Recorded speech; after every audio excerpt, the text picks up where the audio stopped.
ପିଲାମାନେ ସ୍ୱାଗତ ଜଣାଉଛି ଆମର ୟୁଟ୍ୟୁବ୍ ଚ୍ୟାନେଲ୍ ଏସ୍ଏସ୍ ଏଜୁକେସନ୍ को ଆଜିର ଭିଡ଼ିଓଟିରେ ଆମେ ଯେଉଁମାନେ ସବୁ ଷଷ୍ଠ ଶ୍ରେଣୀରେ ପଢ଼ୁଛ ତ ତମର ସାହିତ୍ୟର ଯେଉଁ ତୃତୀୟ ଅଧ୍ୟାୟଟି ଅଛି ଯାହାର ନାମ ହେଉଛି ବର୍ଷା। ତ ସେଇ ଅଧ୍ୟାୟଟିର ତମର ପାଠ ଅନ୍ତର୍ଗତ ଯାହା ବି କୋଶ୍ଚିନ୍ ଅଛି କୋଶ୍ଚିନ୍ ସହିତ ଆମେ ଆନ୍ସର ମଧ୍ୟ ଏ ଭିଡ଼ିଓଟିରେ ଡିସ୍କସନ୍ କରିବା ବୁଝିଲ। ତ ତମର 6th କ୍ଲାସ୍ର MILର ଚାପ୍ଟର 3 ଯାହାର ନାମ ହେଉଛି ବର୍ଷା, ସେଇ ଚାପ୍ଟର ତମର କୋଶ୍ଚିନ୍ ଆନ୍ସର ଆମେ ଡିସ୍କସନ୍ କରିବା। ଦେଖ ଫାଷ୍ଟ କ'ଣ କହିଛି ମୋ ବୁଝିବାରେ କରେ କହିଛି ନିମ୍ନରେ ଦିଆଯାଇଥିବା ପ୍ରଶ୍ନର ଠିକ୍ ଉତ୍ତର ପାଖରେ ତାରା ଚିହ୍ନ ଦେବାକୁ। ଏଭଳି ଭାବରେ ତମକୁ ତାରା ଚିହ୍ନ ଦେବାକୁ କହିଛି। ଏକରେ କ'ଣ ପଚାରିଛି ଦେଖ ନା କବିତାରେ ମେଘ ମିଳିଲେ ଶୂନ୍ୟ ପଥେ, ତ ଏଠି କେଉଁ ପଥ କଥା କୁହାଯାଇଛି ବୋଲି ପଚାରିଛି। ଏଇଟା ହେଇଯିବ କ'ଣ ତମର ଆନ୍ସର ହେଇଯିବ ଆକାଶ ପଥ ବୁଝିଲ। ଏଇଭଳି ଭାବରେ ଗୋଟିଏ ତାରା ଚିହ୍ନ ଦେଇଦେବ। 2 ନମ୍ବର ଦେଖ କ'ଣ କହିଛି ନା ପୃଥିବୀ ରବି ତେଜ ଗ୍ରାସେ ତାପିତ ଥିଲା ଅଷ୍ଟମାସେ, ତ ଏଠି ତାପିତ ଶବ୍ଦଟି କେଉଁ ଅର୍ଥରେ ବ୍ୟବହାର ହେଉଛି ବୋଲି ପଚାରିଛି। ତାପିତ ମାନେ ଜାଣିଥିବ ଯେଉଁଟାକି କ'ଣ ଗରମ, ତ ଏଠି କ'ଣ କରିବ ଗରମ ଆଗରେ ଏଭଳି ଭାବରେ ଗୋଟିଏ ତାରକା ଚିହ୍ନ ଦେଇଦେବ, ତାରା ଚିହ୍ନ ଦେଇଦେବ। ତାପରେ 3 ଦେଖ କ'ଣ କହିଛି ତୁମେ ଏହି ଉତ୍ତର ଗୁଡ଼ିକ କାହିଁକି ବାଛିଲ ତାର କାରଣ ସାଙ୍ଗମାନଙ୍କ ସହ ଆଲୋଚନା କର। ଏଇଟା ତମର କିଛି ଲେଖିବାର ଆବଶ୍ୟକ ନାହିଁ, ତ ଯଦି ଦରକାର ପଡ଼େ ତମେ ଏଇଭଳି ଭାବରେ କହିପାରିବ। ଯେଭଳି କି କ'ଣ ନା ପ୍ରଥମ ପ୍ରଶ୍ନରେ ଥିବା ଶୂନ୍ୟପଥ ଶବ୍ଦର ପ୍ରକୃତ ଅର୍ଥ ହେଉଛି ଖାଲି ସ୍ଥାନ ବା ଆକାଶ। ଆକାଶ ଜାଣିଥିବ ଖାଲି ଥାଏ, ତ ଯେଉଁଠାରେ ବର୍ଷା ଦିନେ ମେଘମାନେ ଏକାଠି ମିଳିତ ହୋଇଥାନ୍ତି। ତେଣୁ ଏହି ପ୍ରଶ୍ନର ସଠିକ୍ ଉତ୍ତର ଭାବରେ ମୁଁ ଆକାଶ ପଥକୁ ବାଛିଲି ବୋଲି କହିପାରିବ। ତାପରେ ଦେଖ 2ରେ କ'ଣ ଥିଲା ସେଭଳି ଭାବେ ଦ୍ୱିତୀୟ ପ୍ରଶ୍ନରେ କବି କହିଛନ୍ତି ଯେ ଦୀର୍ଘ 8 ମାସ ଧରି ପୃଥିବୀ ସୂର୍ଯ୍ୟଙ୍କର ପ୍ରଖର କିରଣରେ ସନ୍ତପ୍ତ ବା ଉତ୍ତପ୍ତ ହୋଇ ରହିଥିଲା। ଏଠାରେ ତାପିତ ଶବ୍ଦଟି ସିଧାସଳଖ ଉତ୍ତାପ ବା ତାତିକୁ ବୁଝାଉଥିବାରୁ ମୁଁ ଏହାର ଉତ୍ତର ଗରମ ବୋଲି ବାଛିଲି ଏଭଳି ଭାବରେ କହିପାରିବ। ତାପରେ ଦେଖ ଆଗକୁ ଯିବା, ଆଗକୁ ତମର ବର୍ତ୍ତମାନ କ'ଣ ଅଛି 3 ନମ୍ବର ସରିଲା। ଦେଖ ତାପରେ ଅଛି ତମର ମିଳିମିଶି ଯୋଡ଼ିବା।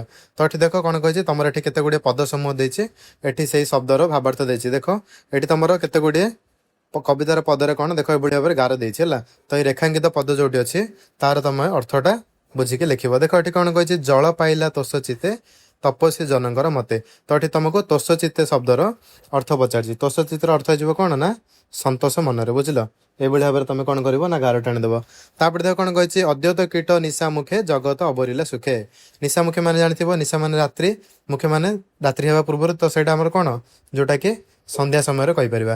3ରେ ଦେଖ କ'ଣ ଦେଇଛି ନା ଛତୁ ଯେ ଛତ୍ର ପ୍ରାୟ ହୋଇ ରାଜାର ପ୍ରାୟ ଦିଶେ ମହି, ତ ଏଠି ଛତ୍ର ପ୍ରାୟ ହେଇଯିବ କ'ଣ ଛତ୍ର ପ୍ରାୟ ହେଇଯିବ ତମର ଛତା ଭଳି, ଏଭଳି ଭାବରେ ଗାର ଟାଣିଦେବ। 4ରେ କ'ଣ କହିଛି ନା ଅତିଥି ଦେଖି ଭକ୍ତ ଜନେ ଜେସନ ତୋଷ ହୁଅନ୍ତି ମନେ, ଏଇଟା ତମର କ'ଣ କରିବ ନା ସାଧୁ ବ୍ୟକ୍ତିମାନଙ୍କ ପାଖରେ ଗାର ଟାଣିଦେବ। ତାପରେ ଦେଖ ଆଗରେ ତମର ଅଛି ପଦ୍ୟାଂଶ ଉପରେ ଆଲୋଚନା। ତ ଏଠି ତମର କ'ଣ କହିଛି ନା ପ୍ରଦତ୍ତ ପଦ୍ୟାଂଶ ପାଠ କରି ଦଳଗତ ଭାବରେ ଆଲୋଚନା କରିବାକୁ ଏବଂ ଏଗୁଡ଼ିକର ସାରାଂଶକୁ ନିଜ ଭାଷାରେ ଲେଖିବାକୁ କହିଛି, ଯେଉଁଟାକି ତମର ସରଳାର୍ଥ ଭାବରେ ଲେଖିବାକୁ କହିଛି। କରେ ଦେଖ କ'ଣ କହିଛି ନା ମହିମଣ୍ଡଳ ଦୁଃଖ ଚାହିଁ ଜଳ ଛାଡ଼ିଲା ତୋଷ ହୋଇ। ଦେଖ ଏଇଟା ଆମେ କିଭଳି ଭାବରେ କହିପାରିବା। ଫାଷ୍ଟ କ'ଣ କହିବା ନା କବି କ'ଣ କହିଛନ୍ତି ବୋଲି ଲେଖିବା। ଦେଖ କିଭଳି ଭାବରେ କହିପାରିବ ଉକ୍ତ ପଦ୍ୟାଂଶଟି ଆମ ସାହିତ୍ୟ ବହିର ବର୍ଷା କବିତାରୁ ଆନିତ। ଏହି ପ୍ରସଙ୍ଗରେ କବି ଜଗନ୍ନାଥ ଦାସ ବର୍ଷା ଋତୁରେ ବୃଷ୍ଟିପାତ ବିଷୟରେ ବର୍ଣ୍ଣନା କରିଛନ୍ତି। ଦେଖ କିଭଳି ଭାବରେ ବର୍ଣ୍ଣନା କରିଛନ୍ତି ନା ଗ୍ରୀଷ୍ମ ଋତୁ ପରେ ଧରଣୀକୁ ଆଗମନ କରିଛି ବର୍ଷା ଋତୁ। ସବୁ ଋତୁମାନଙ୍କ ମଧ୍ୟରେ ଶ୍ରେଷ୍ଠ ବର୍ଷା ଋତୁର ଆଗମନ ଫଳରେ ଧରଣୀ ଶସ୍ୟ ସମ୍ପଦରେ ପରିପୂର୍ଣ୍ଣ ହୋଇଛି। ତ ଶୂନ୍ୟରେ ମେଘମାଳ ସଞ୍ଚରିତ ହୋଇ ବିଜୁଳି ଶବ୍ଦ ସହିତ ବୃଷ୍ଟିପାତ କରିଛି। କବିଙ୍କ ବର୍ଣ୍ଣନାରେ ସତେ ଯେଭଳି ଗ୍ରୀଷ୍ମ ତାପିତ ପୃଥିବୀର ଦୁଃଖକୁ ବୁଝିପାରି ମେଘ ଜଳଦାନ କରି ତାକୁ ପରିତୃପ୍ତ କରାଇଛି। ସେଭଳି ଭାବରେ କ'ଣ କହିପାରିବ ନା ପ୍ରସଙ୍ଗଟି ମନଛୁଆଁ ଅଟେ। ତାପରେ ଦେଖ ଖରେ ଯିବା। ଖରେ କ'ଣ କହିଛି ନା ଅଳପ ନଦୀଏ ପୁରିଲେ ଲହରୀ ମତେ ଉଛୁଳିଲେ। ଏଇଟା ଦେଖ ଆମର କିଭଳି ଭାବରେ ହେଇପାରିବ। ଫାଷ୍ଟ କ'ଣ ଲେଖିବା କବିଙ୍କ ନାଁ ଆଉ କବି କ'ଣ କହିଛନ୍ତି ନା ଉକ୍ତ ପଦ୍ୟାଂଶଟି ଆମ ସାହିତ୍ୟ ବହିର ବର୍ଷା କବିତାରୁ ଗୃହୀତ। ଏହି ପ୍ରସଙ୍ଗରେ କବି ଜଗନ୍ନାଥ ଦାସ ବର୍ଷା ଋତୁରେ ନଦୀମାନେ କିପରି ଜଳପୂର୍ଣ୍ଣ ହୋଇ ଲହରୀରେ ଉଛୁଳି ଉଠନ୍ତି ତହିତ ବର୍ଣ୍ଣନା କରିଛନ୍ତି। ଦେଖ କ'ଣ କହିଛନ୍ତି କିଭଳି ଭାବରେ ବର୍ଣ୍ଣନା କରିଛନ୍ତି ନା ଗ୍ରୀଷ୍ମ ଋତୁ ପରେ ଧରଣୀକୁ ଆଗମନ କରିଛି ବର୍ଷା ଋତୁ। ତାପରେ କ'ଣ କହିଛନ୍ତି ଦେଖ ନା ଏହାର ଆଗମନରେ ଶୂନ୍ୟରେ ସଞ୍ଚରିତ ହୋଇଥିବା ମେଘ ବୃଷ୍ଟିପାତ କରିଛି। ଘୋର ଶବ୍ଦରେ ବହୁଜଳ ବୃଷ୍ଟି ହେତୁ ଗ୍ରୀଷ୍ମ ତାପିତ ଧରଣୀ ପରିତୃପ୍ତ ହୋଇଛି। ତ ବୃଷ୍ଟି ଜଳରେ ପରିପୂର୍ଣ୍ଣ ହୋଇଥିବା ନଦୀମାନେ ଲହରୀମାଳା ସହିତ ଉଛୁଳି ଉଠିଛନ୍ତି। ଏଠାରେ ବର୍ଷା ଋତୁର ବାସ୍ତବ ବର୍ଣ୍ଣନା ଅତ୍ୟନ୍ତ ପ୍ରଶଂସନୀୟ ହୋଇଛି। ଆହୁରି କ'ଣ କହିପାରିବ ନା ଏହି ପ୍ରସଙ୍ଗଟି ଅତ୍ୟନ୍ତ ମନଛୁଆଁ ଅଟେ। ଏଇ ଲାଷ୍ଟ ପଏଣ୍ଟଟି ମଧ୍ୟ କହୁଥିବ ବୁଝିଲ। ତାପରେ ଦେଖ ଘରେ ତମର କ'ଣ କହିଛି ନା ଛତୁ ଯେ ଛତ୍ର ପ୍ରାୟ ହୋଇ ରାଜାର ପ୍ରାୟ ଦିଶେ ମହି। ଏଇଟା ମଧ୍ୟ ଦେଖ କିଭଳି ଭାବରେ ଆମେ କହିପାରିବା। ଫାଷ୍ଟ ଦେଖ କବି ଏଠି କ'ଣ କହିଛନ୍ତି ନା ଉକ୍ତ ପଦ୍ୟାଂଶଟି ଆମ ସାହିତ୍ୟ ବହିର ବର୍ଷା କବିତାରୁ ଆନିତ। ଏହି ପ୍ରସଙ୍ଗରେ କବି ଜଗନ୍ନାଥ ଦାସ ବର୍ଷା ଋତୁରେ ଫୁଟିଥିବା ଛତୁମାନଙ୍କ ବିଷୟରେ ବର୍ଣ୍ଣନା କରିଛନ୍ତି। କ'ଣ କହିଛନ୍ତି ଦେଖ ନା ସବୁ ଋତୁମାନଙ୍କ ମଧ୍ୟରେ ଶ୍ରେଷ୍ଠ ବର୍ଷା ଋତୁର ଆଗମନ ଘଟିଛି। ଶସ୍ୟ ସମ୍ପଦରେ ପରିପୂର୍ଣ୍ଣ ହୋଇ ଉଠିଛି ଧରଣୀ। ତ ସୁନ୍ଦର ଦେଖାଯାଉଛି ସାରା ପୃଥିବୀ। ନାନା ପ୍ରକାରର ଶସ୍ୟ ରାଶି ସହିତ ବିଭିନ୍ନ ସ୍ଥାନରେ ଛତୁ ଗୁଡ଼ିକ ଫୁଟିଛି। ତ ଏହି ଫୁଟିଥିବା ଛତୁ ଗୁଡ଼ିକ ରାଜାଙ୍କର ଛତ୍ର ଭଳି ଶୋଭା ଦେଖାଯାଉଛି। ତ କବିଙ୍କ ବର୍ଣ୍ଣନାରେ ସତେ ଯେଭଳି ଧରଣୀ ରାଜାଙ୍କର ତାହା ହେଉଛି କ'ଣ ନା ଛତ୍ର। ବୁଝିଲ? ତ ପ୍ରସଙ୍ଗରେ କବିଙ୍କର କଳ୍ପନା ପ୍ରଶଂସନୀୟ। ତାପରେ ଦେଖ ଆଗକୁ ଯିବା ଆମେ ତାର। ବର୍ତ୍ତମାନ ଆଗରେ ତମର କ'ଣ ଅଛି ନା ନେକ୍ସଟ ଅଛି ତମର ଚିନ୍ତା କରିବା। ଦେଖ କ'ଣ ଦେଇଛି ଏଠି, କବିତାଟିକୁ ପୁଣି ଥରେ ପଢ଼ି ନିମ୍ନରେ ଦିଆଯାଇଥିବା ପ୍ରଶ୍ନ ଗୁଡ଼ିକର ଉତ୍ତର ଲେଖ। ଦେଖ କ'ଣ ପଚାରିଛି କରେ ନା ମେଘମାଳ କିପରି ଭାବରେ ଜଳବର୍ଷା କଲେ। କିଭଳି ଭାବରେ ନା ମେଘମାଳ ଘୋର ଶବ୍ଦରେ ଗର୍ଜନ କରି ଜଳବର୍ଷା କଲେ। ଖରେ କ'ଣ କହିଛି ନା ବର୍ଷା ଋତୁକୁ ସକଳ ଋତୁଙ୍କର ସାର ବୋଲି କବି କାହିଁକି କହିଛନ୍ତି। କ'ଣ ପାଇଁ ନା ବର୍ଷା ଋତୁରେ ଧରଣୀ ଶସ୍ୟ ସମ୍ପଦରେ ପରିପୂର୍ଣ୍ଣ ହେଉଥିବା ଯୋଗୁଁ ଏହାକୁ ସକଳ ଋତୁଙ୍କର ସାର ବୋଲି କବି କହିଛନ୍ତି। ଘରେ କ'ଣ କହିଛି ଦେଖ ନା କବି ପୃଥିବୀକୁ ରାଜା ଭାବେ ବର୍ଣ୍ଣନା କରିବାର କାରଣ କ'ଣ। କ'ଣ କହିଲ ଏଇଟା ଯିବ କ'ଣ ନା ରାଜଛତ୍ର ପରି ଚାରିଆଡ଼େ ଛତୁ ଫୁଟିବାରୁ କବି ପୃଥିବୀକୁ ରାଜା ଭାବରେ ବର୍ଣ୍ଣନା କରିଛନ୍ତି। ତାପରେ ଦେଖ ଆଗକୁ ଯିବା ତମର କବିତା ରଚନା ଶୈଳୀ। କ'ଣ କହିଛି ଦେଖ ନା ଛତୁ ଯେ ଛତ୍ର ପ୍ରାୟ ହୋଇ ରାଜାର ପ୍ରାୟ ଦିଶେ ମହି। ତ ଏହି ପଦଟିର ସାଧାରଣ ଅର୍ଥ ହେଲା କ'ଣ ନା ଛତୁ ଛତା ଭଳି ଏବଂ ପୃଥିବୀ ରାଜା ଭଳି ଦେଖାଯାଉଛି। କିନ୍ତୁ ଦେଖ ଏହାର ଆଉ ଗୋଟେ ଦେଖ ଅର୍ଥ କ'ଣ କହିଛି ନା ଯେତେବେଳେ ରାଜା କ'ଣ ଭ୍ରମଣରେ ବାହାରନ୍ତି ସେତେବେଳେ ତାଙ୍କ ଆଗରେ ଆଲର୍ଟ ଚାମର ସହ ଛତ୍ରଛତ୍ରୀ ମାନେ ଯେଉଁମାନେ ଯେଉଁ ଛତା ଧରନ୍ତି ତାଙ୍କୁ ଛାଇ ପଡ଼ିବା ପାଇଁ ହେଲା, ତ ସେମାନେ କ'ଣ କରନ୍ତି ନା ଛାୟା ପ୍ରଦାନ ନିମନ୍ତେ ଧରାଯାଇଥାଏ ହେଲା। ତ କ'ଣ କହିଛି ବର୍ଷା ଋତୁରେ ପୃଥିବୀ ପୃଷ୍ଠରେ ଅନେକ ପ୍ରକାର ଛତୁ ଫୁଟିଥାଏ। ତ ସେଇ ଛତୁ ଗୁଡ଼ିକ ସତେ ଯେମିତି ଛତା ଭଳି ରାଜାଙ୍କୁ ଛାୟା ପ୍ରଦାନ କରୁଛି ବୋଲି କବି ବର୍ଣ୍ଣନା କରିଛନ୍ତି। ତ ଏହିଭଳି ଆମକୁ କ'ଣ କରିବାକୁ କହିଛି ନା କବିତାର କେତୋଟି ପଦ ବାହାର କରିବାକୁ କହିଛି ଏବଂ ତା ବିଷୟରେ ବର୍ଣ୍ଣନା କରିବାକୁ କହିଛି, ଆଲୋଚନା କରିବାକୁ। ଦେଖ ଯେଭଳି କି ମୁଁ ଏଠି ତମର ଗୋଟିଏ ପଦ କହିଦେଇଛି, ତମମାନଙ୍କୁ ବି ମଧ୍ୟ ଯାହା ଭଲ ଲାଗିବ ତମେ ସେଇଟା ମଧ୍ୟ ନିଜେ କହିପାରିବ। ଦେଖ ଏଠି ମୁଁ କ'ଣ କହିଛି ନା ବର୍ଷା କବିତାରେ ପ୍ରକୃତିର ସୁନ୍ଦର ବର୍ଣ୍ଣନା ଥିବା ଅନ୍ୟ ଏକ ଚମତ୍କାର ପଦ ହେଉଛି ଯୋଉଟା କ'ଣ ମୟୂର ଗିରି ଶିଖେ ଥାଇ ନୃତ୍ୟ କରନ୍ତି ମେଘ ଚାହିଁ ଅତିଥି ଦେଖି ଭକ୍ତ ଜନେ ଜେସନ ତୋଷ ହୁଅନ୍ତି ମନେ।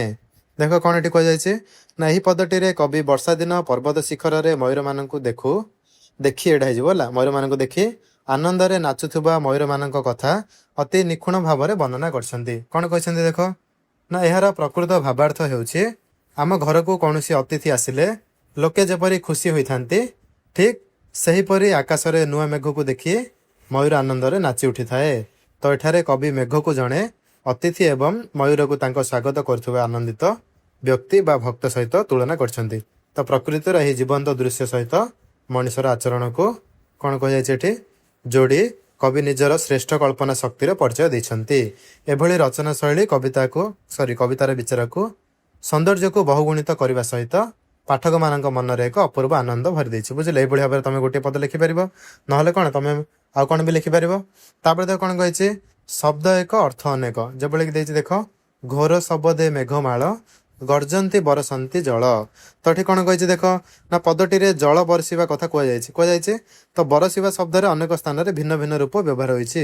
ତ ସେଇଭଳି ଭାବରେ ଆମକୁ କ'ଣ କହିଛି ନା ବରସିବା ଶବ୍ଦକୁ ନେଇକରି ଆମକୁ କ'ଣ କହିଛି ତାର ଭିନ୍ନ ଭିନ୍ନ ଅର୍ଥ ଲେଖିବାକୁ କହିଛି ହେଲା।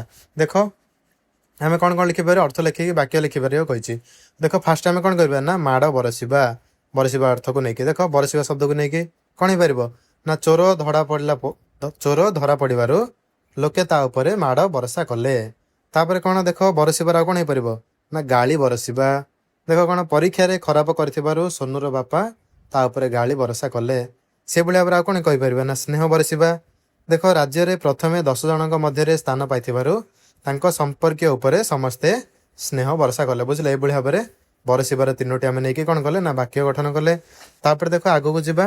ନେକ୍ସଟ ତମର କ'ଣ ଅଛି ବର୍ତ୍ତମାନ ଦେଖ ତମର ଅଛି କ'ଣ ଅନେକ ଶବ୍ଦ ପାଇଁ ଏକ ଶବ୍ଦ। ତ ଏଠି ଦେଖ କହିଛି ମଣ୍ଡୁକେ ଘେନ ନାଦ ଶୁଣି ଗର୍ଜନ୍ତି ଅବରିଣ ପାଣି। ତ ଏଠି ଦେଖ ତମର କ'ଣ କହିଛି ନା କବିତାଟିରେ ପାଣି ଶବ୍ଦର ଅର୍ଥ ହେଉଛି ଜଳ। ବୁଝିଲ? ପାଣିର ଅନ୍ୟ ଏକ ଅର୍ଥ ହେଉଛି ହାତ। ତ ତମକୁ କ'ଣ କରିଛି ଏଇଭଳି ଭାବରେ ଅନେକ ଅର୍ଥ ପାଇଁ କବିତାରେ ଗୋଟିଏ ଶବ୍ଦ ବ୍ୟବହାର ହୋଇଥାଏ। ତ ଏହାକୁ ଭିନ୍ନାର୍ଥବୋଧକ ଶବ୍ଦ ବୋଲି କୁହାଯାଏ। ତ ଏଇଭଳି ତମେ କ'ଣ କରିବ ନା ଶବ୍ଦ ଗୁଡ଼ିକ ନିଜ ମନରୁ ବା ଶିକ୍ଷକଙ୍କୁ ବୁଝିବାକୁ ଲେଖିଛି। ଦେଖ ଯେଭଳିକି ମୁଁ ଗୋଟିଏ କହିଛି କରରେ ଦେଖ କ'ଣ ହେଇପାରିବ କର ହେଇପାରିବ ଗୋଟେ କ'ଣ ଖଜଣା ଜାଣିଥିବ ଯେଉଁ କର ଆଦାୟ କଲେ। ଆଉ ଗୋଟେ କର ମାନେ କ'ଣ ସୂର୍ଯ୍ୟ କିରଣ ମଧ୍ୟ କହିପାରିବା। ଆଉ ଗୋଟେ କର ମାନେ ଆମେ ହାତ ମଧ୍ୟ କହିପାରିବା। ବୁଝିଲ? तापर देख आगु को जीवा तापर कौन कहछि तुम नेक्स्ट अक्षर सारणी बुझल।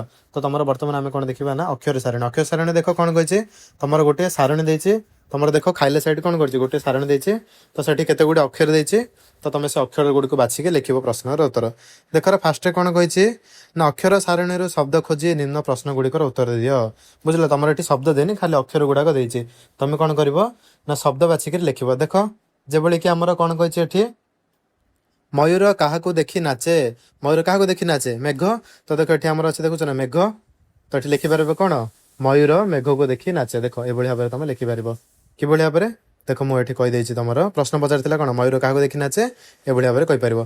तापर देख पचार कौन कवितार क्या राजा बोली कहुई कवितार क्या मही को राजा बोली कहुई। देख तुम मही कौटी अच्छे देख बर्तमान खोजा आम तुम मही देख मही ये अच्छी ना ये तुम मही है तो आर आंसर हो कौन कवितार मही को राजा बोली कहुई।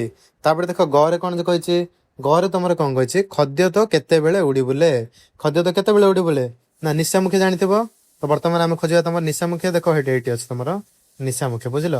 तो ये लिखिदेव कौन ना खद्य तो निशामुखी उड़ी बुले।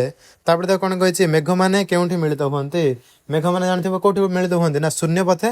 बर्तमान आम तुम खोजा कौन शून्य पथे देख शून्य पथे तुम ऊपर अच्छी तो ये लिखिदेव कौन ना मेघ मैंने शून्य पथे मिलित हुंती। तापर कौन ना गर्जंती अबरीण पानी तो ये कौन कही किए गर्जा कथा कहुई किए गर्जा कथा कहुई ये जानते आमर बेंग मेघर अर्थ जोटा कि मंडुके तो आम कौन लिखिपर देख ये लिखिपर कौन मंडुके है देख तुम ये अच्छी बर्तमान कौन मंडुके बुझल। तुम कौन लिखिपर ना ये कौन मंडुके कथा कहुई। तापर देख देख मुझे तुमको आंसर जगह देखे दूसरी ये भाव में देखिपर है खद्य तो निशामुखे उड़ी बुले। तापर कौन मेघ मैंने शून्य पथरे मिलित हुंती एठारे कौन ये मंडुक लिखिदेव बुझल ना टे भूल अच्छे ये कौन लिखिदेव मंडुक। तापर देख आगू को जीवा तुम नेक्स्ट कौन अच्छे नेक्स्ट अच्छे देख तुम कौन कही किए अलग बाछिकी कहवा कही। देख कौन कही प्रत्येक धाड़ी में 3टी एक जातीय शब्द गोटे भिन्न जातिर शब्द अच्छे है तो भिन्न जातिर शब्दटी को अलग कर लिखा कही। जब देख आमर अच्छी कौन ये अच्छी कौन वर्षा बिजुली गिरिशिख पवन यहाँ तुम हो कौन अलग हो गिरिशिख बुझल यहाँ तुम अलग हो। देख कौन कही मंडुक मयूर खद्य तो छतु ये तुम अलग हो कौन यहाँ तुम अलग छतु।